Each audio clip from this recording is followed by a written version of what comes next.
Isa sa pinakamalaking producer ng palay at mais sa Pilipinas, ang Cagayan. Kaya naman malaking hamon ngayon sa mga magsasaka ang El Nino, lalo't 40% ng probinsya ang wala pa ring irigasyon at umaasa lamang sa ulan. Si Chino Gaston on assignment.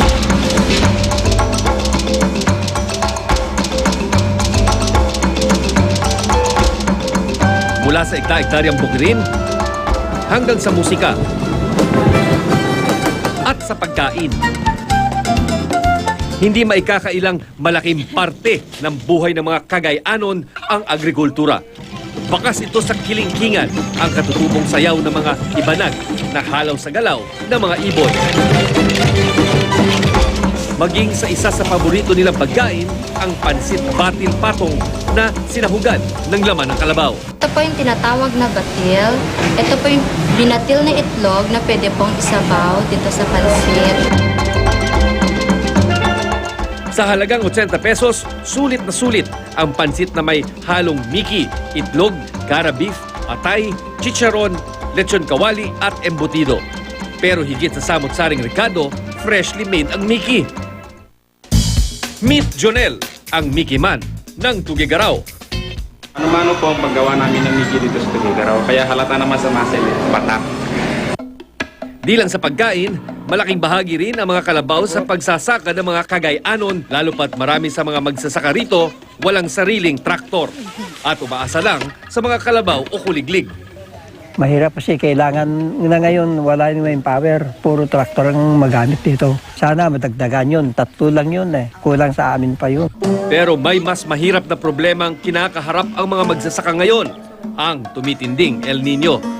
Noong 2015, umabot sa 78,000 metric tons ang production loss sa buong Region 2 na aabot daw sa mahigit 825,000 pesos na kawalan sa kita. Gayunpaman nananatili ang Cagayan Region bilang isa sa mga pinakamataas na producer ng palay at mais sa Pilipinas. Ang kanilang sikreto, maagap na paglunas sa mga epekto ng climate change. We have to embrace.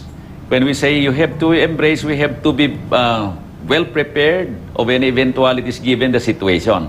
Otherwise, we will die, we go hungry, etc.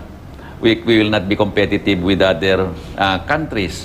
Sa bukid ng mag-asawang Gitering, may ilang solusyon. Gaya ng paggamit ng small-scale irrigation system, organic na pataba, organic na pesticidyong gawa sa sili at bawang, at ang pag-culture ng lumot na pinakakain sa mga alagang pato at tilapia. Ako ang magsaseminar.